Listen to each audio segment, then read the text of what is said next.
জেনা ব্যভিচার কোন সমাজে বেড়ে যায়? যে সমাজে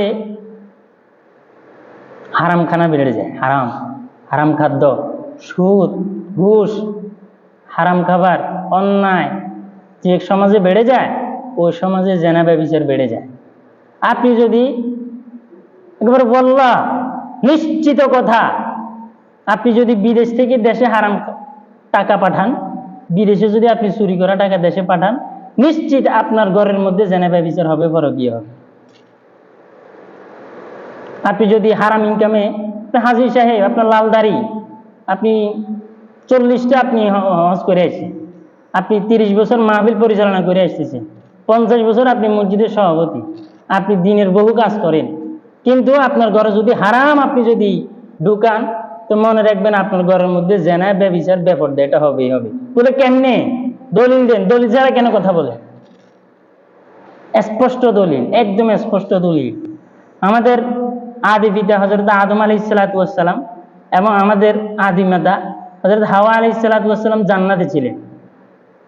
জান্নাতে যখন ছিলেন, শয়তানের প্ররোচনা করে কি খাইয়া ফেলছে? গুন্দম ফল খাইয়া ফেলছে। তো খাওয়ার সাথে সাথে আল্লাহ তাআলা জান্নাতের মধ্যে তাদের পোশাকগুলো খুলে পড়ে গেছে।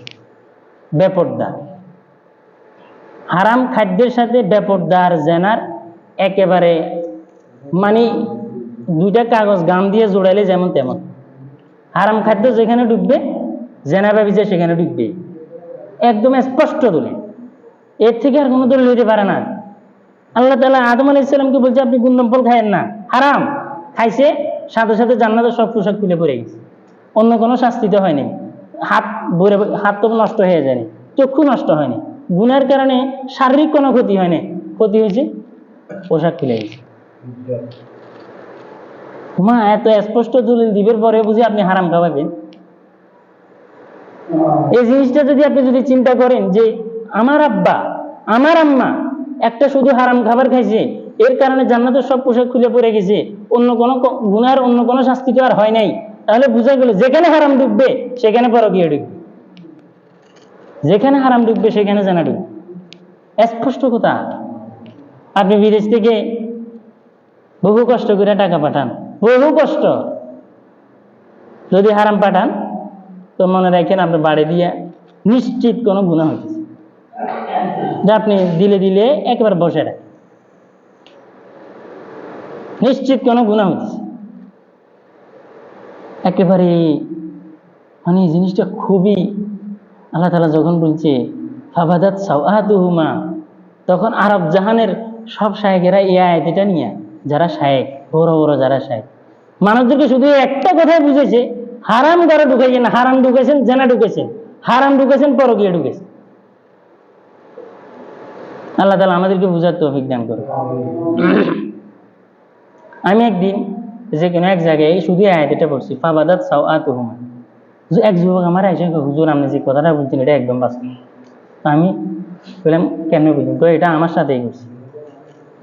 আমি এত কষ্ট করে বিদেশ থেকে টাকা পাঠাইলাম, পরে দেশে আসি দেখি ঘটনা এটা, শেষ পর্যন্ত তালাকের মাসালা নিয়ে আমার কাছে এসে যে আমি স্ত্রী ছাড়া দিন এবারও গিয়ে জড়িত হয়ে গেছি।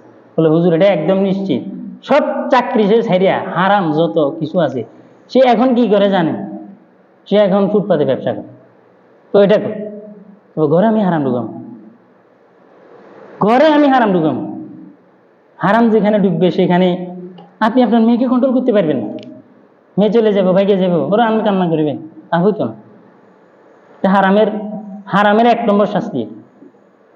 আপনি যত হারাম টাকা দিয়া যত উচ্চশিক্ষিত বানাবেন, শেষ পর্যন্ত এই মেয়ে আপনার কন্ট্রোলে থাকবে না, এ চলে যাবে। আপনি অনেক কান্না করবেন, লাভ হবে না। হে ফোন করবে, মা তুই আর কাছে থাকতি না, আপনি আপনার ফোন করবেন, না আমি আপনার চিনি না, আমি চিনি আবিদেরে চিনি। ইচ্ছা কথা কে একেবারে স্পষ্ট কথা, আমাদের সামনে বহু এরকম আছে, আমরা দেখছি। মা আমি আপনার চিনি না, আমি আবিদেরে চিনি। সাংঘাতিক কারণ।